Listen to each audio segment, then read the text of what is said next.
Oggi per noi è molto più di un'inaugurazione, oggi è un ritorno. La Windner torna a casa. Alcuni luoghi non sono solo negozi, spazi commerciali, sono parte della nostra storia, dei nostri ricordi e dei legami che costruiamo nel tempo, con le persone e con il territorio. La Windner di Salonà è sempre stata uno di questi luoghi. La prima apertura risale a novembre 2004, circa più di 20 anni fa. All'epoca rappresentava un format nuovo per il territorio, una proposta chiara, coraggiosa e innovativa.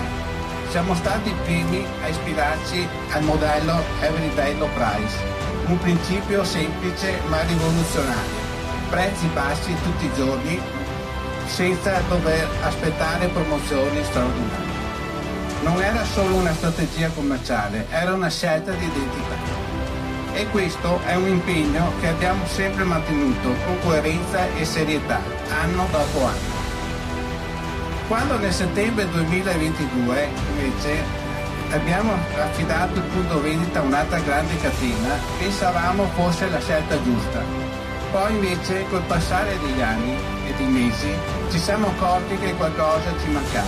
Mancava a noi e mancava soprattutto a voi clienti. Infatti in tanti ci avete cercato, scritto, chiamato.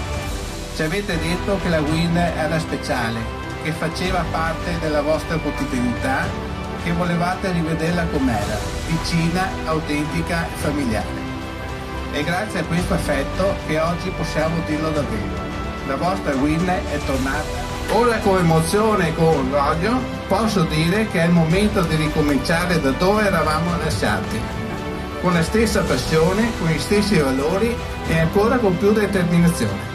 Grazie ancora a tutti e bentornati a casa.